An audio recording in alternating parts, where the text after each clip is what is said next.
G'day guys, welcome back to In My Shed. I'm BC. I was just modifying a collet holder in the chuck and lathe, and I thought, bloody hell, I should bring you guys along. It's the sort of thing that you want to see. I'm progressing this look at the drill and grind the drill from a few different avenues because there's a hell of a lot to do to get it right. And one of the things I did is order a collet set for the ER16 holder, and like an idiot I pushed a button on the ER11 collets. Luckily the little holder is ER11. I thought it was ER6 or something. I got myself mixed up a little bit. So I go to use the collets on the first drill, and there's way too much extension out the front, especially on the 2.5mm. It hangs out about an inch. So I have a look down the back, down the front of the collet holder. It's only drilled in by about 10mm. So I thought, put a file on it to see what it's like. And I filed the back end where the drive pulley went and where there's a little flap. And it went zing, and it just marked it. And I thought, I don't really like my chances here. So I threw it up in a lathe. I got two tools up. One was a little Sutton number 11 stub drill, Tynite coated cobalt. And I've used that drill for about 12 years as a basic pile-up drill, and anything that's 3/16 it gets bloody flogged. And it's still in beautiful condition. And the other item I got was a Sutton VHM carbide drill set, and I can recommend these. A mate of mine, Mike, broke off an 8mm spiral tap in stainless steel, and the drill in here, I first sent down a bullnose carbide burr to get a better centre, and just using the quill stop on the mill and taking a couple of thou per peck, we had that tap out in about 10 minutes. It was just a wonderful job. So yes, these are expensive, but they're a damn good product. So I'll take you over to the lathe and show you what we're doing. It's just very, very simple, but the results are absolutely amazing. I think the part was case hardened, not through hardened. Maybe they wanted to use a bit of cheaper steel, I don't know, because the first bit of bark coming out was all nice and stringy, and then it just started to drill like a reasonable tool steel, so that's okay. A few new things to the shop. I ordered a Chinese oil can. So it's like a little handheld pressure back grease gun, but it's for putting oil. A lot of the zerks on the cylindrical grinder are for oil. And look, it's only just a disc of steel in the bottom. I thought this is going to leak like a sieve, and very little leaks out of it. It's been a little beauty. It was $39 for two, and I think that was off Amazon. I'm not sure, but yeah, that could be right. And another item purchased this week is this very good oil sucker. Very, very innovative name, Swan Lake. It's a little ripper. Oh, there's a look of all the pickup tubes and the bits that come with it. I built that air-operated item on a 20-litre drum a couple of years ago now, and I was over at mate's place, at Graham's place, and he's bought one of these. And for the same reason as me, sucking oil out of the gearboxes, etc. But he said you can also use it for engine oil changes in the car, and I thought, bloody hell, at 71, I don't want to be crawling under that bastard of a thing anymore. So $99 delivered. It's got safety valves, air operated, manual operated, 4 different pickups. Like, it's damn good value for what you pay. Anyway, enough of me yapping. I'll remount the camera and you can have a look at that drill doing the business in the back of the collar body. Well, here we have it in the Mazak Mate lathe, and that's the little stub drill. I'll show you the stub drill and the collet holder later on after we get the job done. I'm running at 120 RPM, and this lathe is just so much overkill for this job. It makes me realise how much I need another smaller lathe. So anybody with a nice little Schaublin turret lathe or something like that that you want to offload, I'm interested. Okay, let's see if we can get a bit more swarf out of it.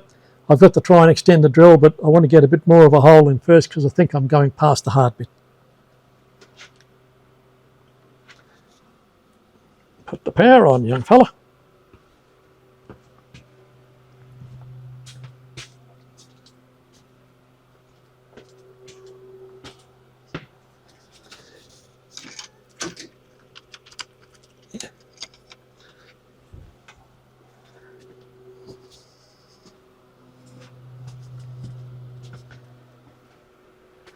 Right, now we've got some lights on.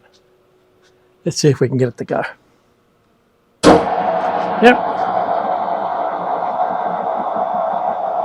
Now I'm trying to use a very light feel because this lathe is way too big for this job.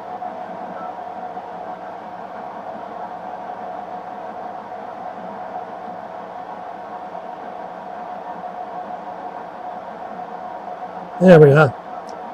Up to the workface again, I'm just applying light pressure.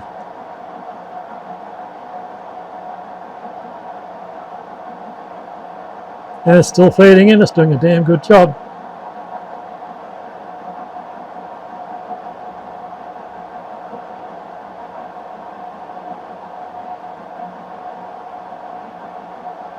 Now it's bringing out continuous swarf, not little chips. And there you can see the stringy bits coming out. So I have a feeling it's only medium hard in there, not extra hard. Once again, I'll put some of this Royal Lubricants tapping oil. I'll keep plugging that product, it's so good and such a good price.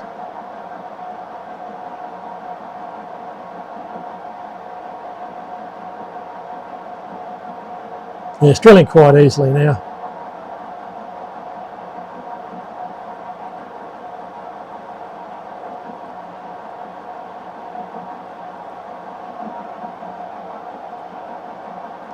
You'll be very careful with stub drills. They've only got about 2/3 of the flute length, if not less, so they don't carry swarf very well.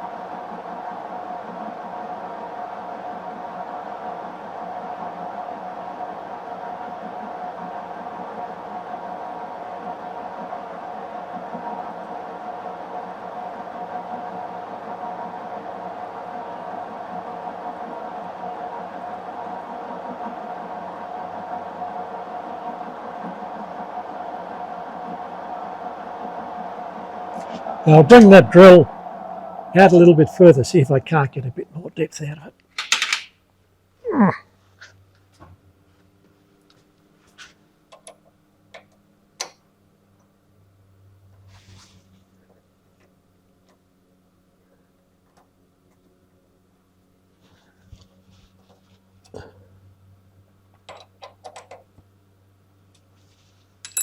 Okay.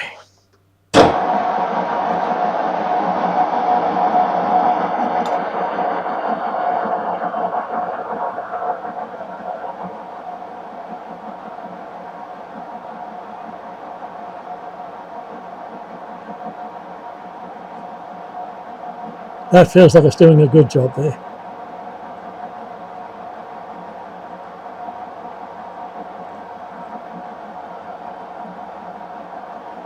I know, not very exciting. You're not seeing sparks or anything flying around. But this is what happens in the back of the shed getting ready for a big video.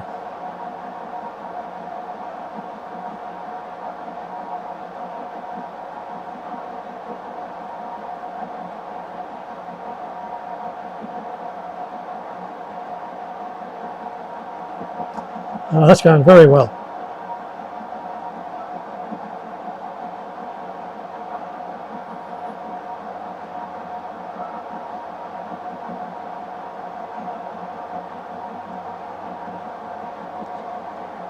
Now the shaft is 12mm on this, and I'm putting a almost 5mm drill up the back, so I'm not really worried about the strength remaining in the shaft.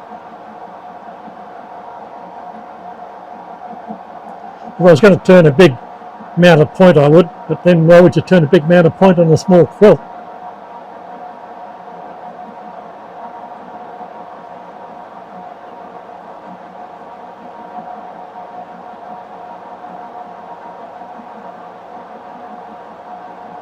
I'm pretty sure this came along with the Haro grinder when I inherited that, so I'd say it'd be a bit of Swiss-made machinery, and they normally don't make junk.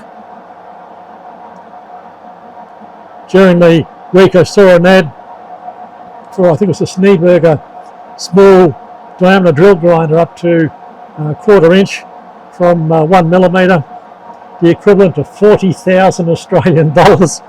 And I thought, geez, you'd have to have some really good paying work for small holes to put that sort of money in a drill grinder. Holy hell, that's outrageous.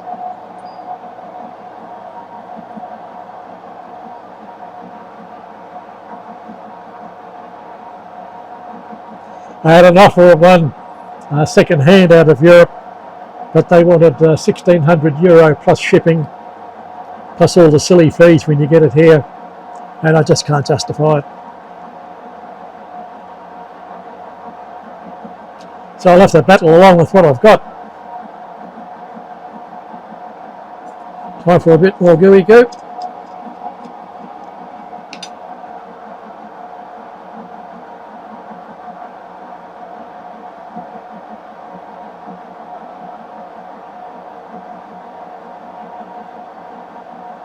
Well, I always use a brush on the lubricant. There's no need to provide enough oil to get a flight to Mars.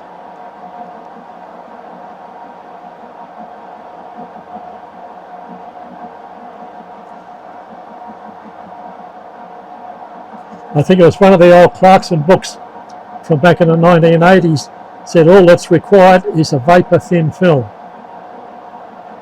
And you can't get much thinner than that.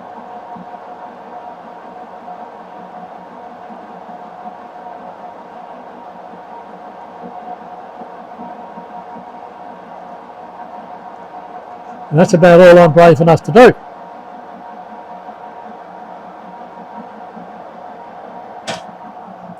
I'll get the camera pulled back and show you both the drill and the chuck.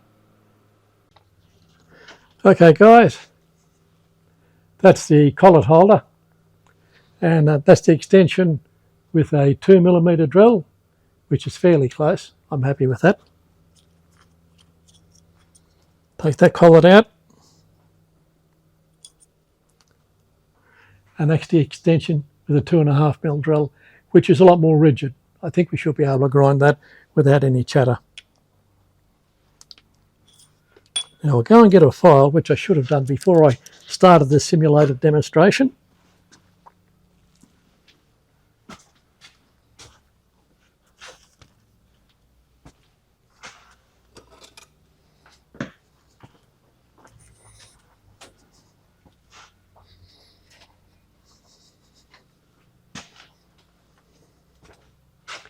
And this is why I didn't think we'd have much luck.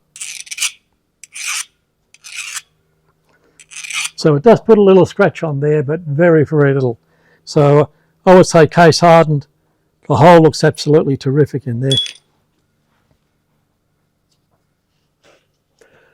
And that's the little Star Performer, Sutton Tools in Australia. Okay, I'll turn you off and bring you back when the next stage goes on.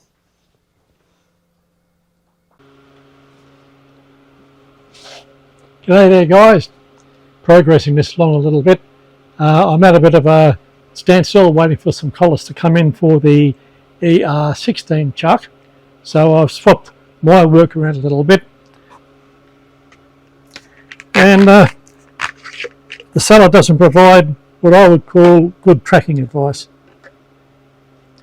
That's what we were making a couple of days ago. It came out reasonably good. It's a fairly good fit, and that is going to be the indexing for what you guys can do at home. I'm doing it with a tool and cutter grinder, but you can do it just with a slide in front of a bench grinder or anything simple. So that'll be the indexing. I'll just put a flat up near the front here, grub screw in to lock it, so I can position the drill whenever I want to. So that should be a fairly easy job. What I'm doing here, and I hope you can see it good enough, yep you can, is setting up in the tool and cutter grinder the collets that arrived. I mistakenly ordered to fit the small chuck, so bugger me, I'll use them. And I've just been here for about an hour and a half trying to figure out how to get all of this to work, and that's something you've got to appreciate. For every 15-minute segment on video, I've spent 2 or 3 hours in the background just trying to get all the parts together. I've got rid of the flared cup wheel and gone to a Type 1A1 straight wheel in 100 grit. Now 100 grit won't give you much better finish, but it will be less aggressive. It won't take too much of the point away too quick. And if you dress it, it holds the form a heck of a lot better. Now I've got the indexer at the back. And that was one of the problems. I couldn't see what was happening with the last grind with this particular machine. Now I can. And surprisingly, the best light frequency for me to see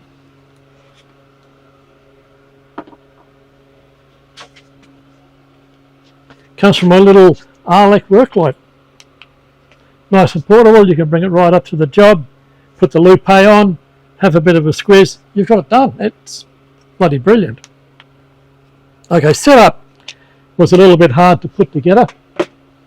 You got to somehow get the cutting edge parallel with the base of the table. Luckily, the table on this machine can swivel around. So you bring it around like so. And what you need is something height adjustable that's got a flat end. Well, you can buy the bloody things, can't you?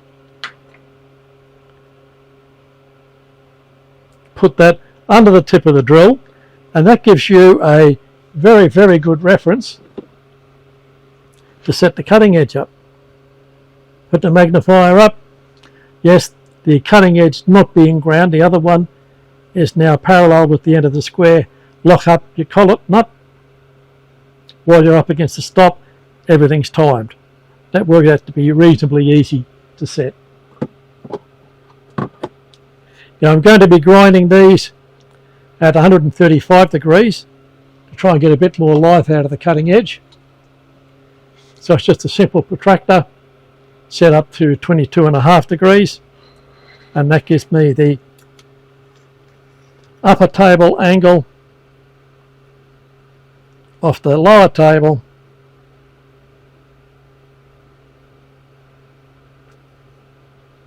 within a fairy's fart. That's bloody beautiful. And luckily I went to show you that because the table wasn't tight. Another one of those embarrassing moments would have happened. As you get older, you tend to forgive yourself a little bit. Okay, I'll put some power on, try to zoom the camera in a little bit on what we're doing, and hope that I can hear over that horrible bloody fan when I touch off, because we only want to take about 3 or 4 thou off the drill. Bring you back in a sec. Okay, for all the guys at home who keep saying it's oh too hard, you've got a tool and cutter grinder. Hemingway Kits over in England put out a kit for the Warden tool and cutter grinder, which I think is a very good kit, but they'll also sell you just the drawings. And that just uses a 2880 RPM single phase motor, and it shows you how to make a sliding table. So that gives you the angle on the table. You can tilt the table back. You can angle the workhead on the table. You could build that relatively easy. All you need to do is find a digit extractor. That's the hard part. Okay, let's see if we can't get this thing to run and sharpen a drill.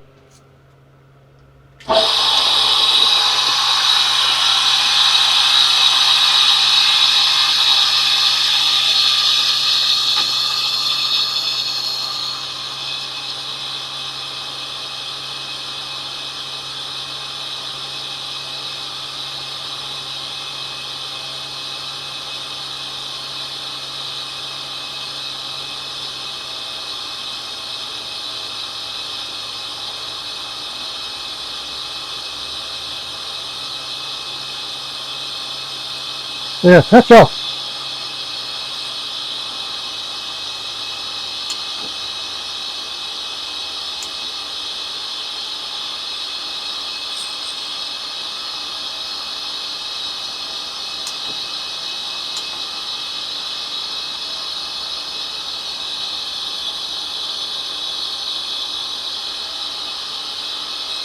Put another power on.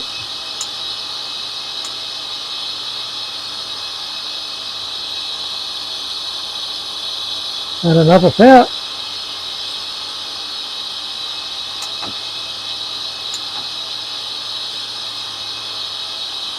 And another power.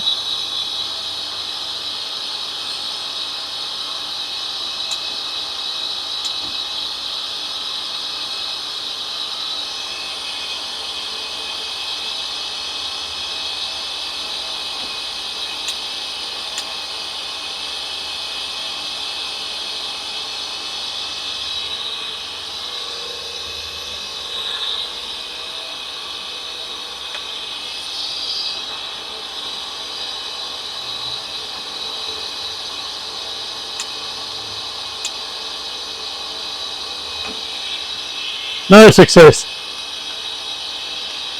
I'll have another try and bring you back at a later date and see if we can make it work. Okay guys, it's stinking hot here in the shed even though it's insulated, and it's also time to fill this up. I've got some chicken caldretta in the kitchen, just have to heat it up. Absolutely beautiful Filipino hot chicken. Okay, what had happened, I had clearance behind the cutting edge, but the heel of the land had kicked up, as you do when you grind drills pretty badly, and it was effectively zero clearance there. The drill bit was wandering around on the steel. So used the old felt pen or texture pen here in Australia. It's not a Sharpie in this place. I used this to colour up the end of the drill, kick the drill back another 10 degrees and put a secondary on it. It now drills reasonably well, but I don't think the point is all that way balanced. And it's a procedure that's very difficult on small drills because you can take the whole point away with just 2 or 3 thou. You change the entire geometry, and I've got a little bit of slop in the slide, so I don't know if that's preventing it working properly, but look, so far so good. I'm sure this is going to be a reasonable process on this machine in this fashion. The 100 grit wheel gives a bright luster. I've tried it in a pistol drill. Yes, it does drill a hole, so that part of it's done. We'll have to wait for the collets to come so the middle-sized chuck can be used. And I'll be setting up a V-block on here with a stop and using the square body as the index. I think it'll work quite well. There is a fellow up on YouTube. His name is George Hegg, H-E-G-G. He's the fellow that inspired me to build the Clarkson style drill and tap grinding attachment. And he actually shows making a 4-facet drill as per the Clarkson instructions. And they make up for that heel of the land kicking up by spinning the table around so many more degrees and cranking the drill around to division number 59 or whatever, and it does a beautiful job, but there's a lot of mathematics goes into something like that, and I'm afraid that level of vectors has long since disappeared out of my grey matter. Okay, please like and subscribe if it's the first look. I've put a buy me a coffee address up under the description for my site. And I don't expect the donations that they're looking for, but $3 or $5 or something. I'm looking at buying a much better camera, something that's got a wider field of view, and I can't adjust this camcorder to do that for me. I had a look at Max Grant's video yesterday and I thought that's bloody fantastic. And he uses the same phone as I've got here as a camera. So maybe I've got to change things, but I'll double the size of the shed soon, so it should improve. Okay, bye for now.